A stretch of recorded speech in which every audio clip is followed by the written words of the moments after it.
Goedenavond, het is zondag 30 oktober en dit is het Zeeuwse nieuws van vandaag.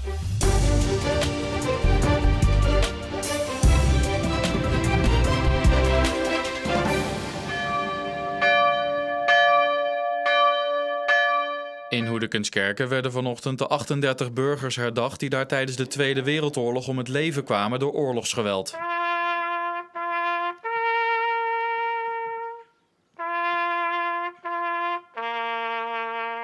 Er werden kransen gelegd bij het oorlogsmonument naast de kerk. Ook voor Jan en Jaantje van Kruisen. Broer en zus waren samen met hun familie in de nadagen van oktober op de vlucht naar een veiliger onderkomen buiten het dorp. Wij moesten 's morgens weg, want we werden onder water gezet. En de kelder de sluizen gingen open door de Duitsers en de kelder liep helemaal onder. En ja, wij zaten daar met een groot gezin, dus ze moesten vluchten, want we konden thuis niet in de kelder blijven. En toen onderweg, ja, hebben we de pech gehad dat ze getroffen zijn. Bij zus Betty haalt de herdenking veel beelden naar boven. Al is het nog zo lang geleden. Vroeger was dat nog niet zo erg als nu je ouder wordt. Dat komt toch allemaal meer terug. Toch benadrukt ze het belang van herdenken. Ook voor de jeugd. Die hebben er niet zoveel van meegekregen. Maar nu als ze het allemaal zien op televisie, allemaal van Oekraïne en zo. En dan denk ik wel eens, ja, wij liepen ook zo met het tasje in ons handen. Hè? En iedere keer gaan liggen als je weer granaatvuur hoorde. Dus het moet wel blijven herdenken. De kledingbibliotheek Middelburg ziet steeds meer klanten. Minima kunnen daar gratis een trouwjurk of pak lenen voor de grote dag. Andere klanten kunnen de kleding huren. En dat gebeurt steeds vaker. In de coronatijd was er niets. Dan ben je gesloten. Maar vanaf dat ik weer open ben, merk ik dat er ook steeds meer mensen mij bellen om een afspraak te maken. Van ja, ik heb geen groot budget. De kledingbibliotheek bestaat nu 7 jaar. Mensen moesten wel wennen aan het idee om trouwkleding te huren of te lenen. Dat is een idee, tot 7 jaar geleden. En ik merk nu, 7 jaar later, dat mensen het snappen.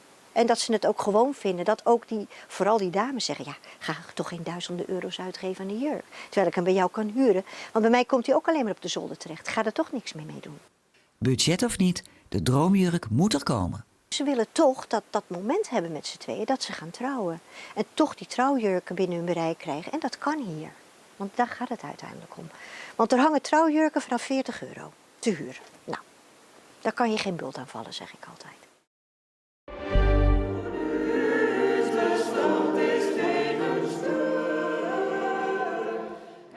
Een bijzondere kerkdienst in Tolen, want alles was in het Tols. Jaarlijks vindt deze dienst plaats in de Rooms-Katholieke Kerk, maar door corona is het 2 jaar uitgesteld. Nu genieten de kerkgangers weer volop en sommigen zelfs in klededracht. Als er iets zich voordoet, dan zijn we in dracht. En dan proberen we het ook in de brede rond te brengen dat die Tolse dracht heel mooi is waaruit die bestaat. Mozes riep naar de Heere, hoe moet dat nu? En de Heere wees hem op een stuk hout. Ik kan het heel goed verstaan, jazeker. Met mijn familie spreek ik Tols, ja.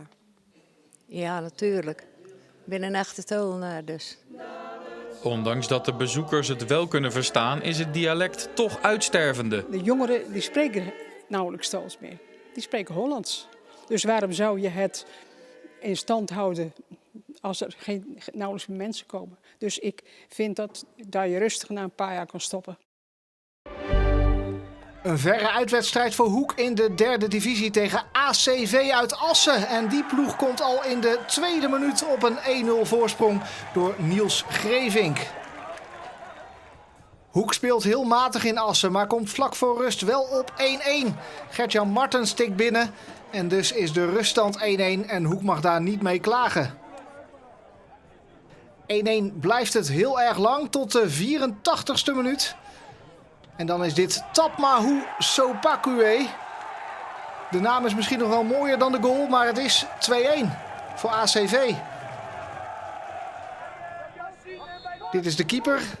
Spiodic met een hele lange bal. Giovanni Zwikstra, die denkt niet na, maar haalt uit. En laat Lars Knipping kansloos. En dan is het 3-1 en dan is de wedstrijd natuurlijk beslist. En het wordt nog erger voor Hoek in de slotminuut. Want dit is Justin Mulder weer slecht verdedigd bij Hoek. 4-1 voor ACV. Een dikke nederlaag dus voor Hoek. Het is zondag, dus dat betekent ook dat er weer een Omroep Zeeland Sport is. Jan-Jaap, wat zit er in de uitzending? Straks in Omroep Zeeland Sport veel aandacht voor het voetbal in de 4e divisie, waarin Kloetingen en Goes uitstekend presteren. En Kloetingen speelde in Vlaardingen tegen Zwaluwe. Goes nam het op eigen veld op tegen Capelle. Van allebei de wedstrijden een uitgebreide samenvatting. En ook is er zaalvoetbal uit de Eredivisie. Groene Ster tegen topclub FC Eindhoven. Graag tot straks. Na de recordtemperaturen van gisteren was het een vrij zonnig en ook rustig begin vandaag. Rustig genoeg om de ballonvaart toe te laten. Maar van het westen kwam er meer bewolking en het werd uiteindelijk vrij grijs met de dreiging van een klein buitje. De zon gaat natuurlijk een uur plus een paar minuten eerder onder. Dat zal morgen rond 5:45 zijn. Vannacht blijft het overwegend bewolkt en verspreid kan een drupregen vallen. Het is niet veel, de meeste plaatsen blijven droog. De minimumtemperatuur is al wat lager met 9 tot 11 graden. Morgen zal de bewolking ook licht overheersen. De meeste opklaringen zijn bij zee te vinden en uit de wolkenvelden kan lokaal een klein buitje vallen. Maximumtemperatuur 16 à 17 graden en 's middags een zwakke tot matige oost- tot zuidoostenwind. Dinsdag vallen er af en toe een paar buien en is er vooral veel meer wind. Woensdag is het wat droger met meer opklaringen en een enkele bui. Donderdag is er een nieuw front met veel bewolking en periode met regen. En tot zover voor vandaag. Straks natuurlijk nog Omroep Zeeland Sport. En voor nu nog een hele fijne avond.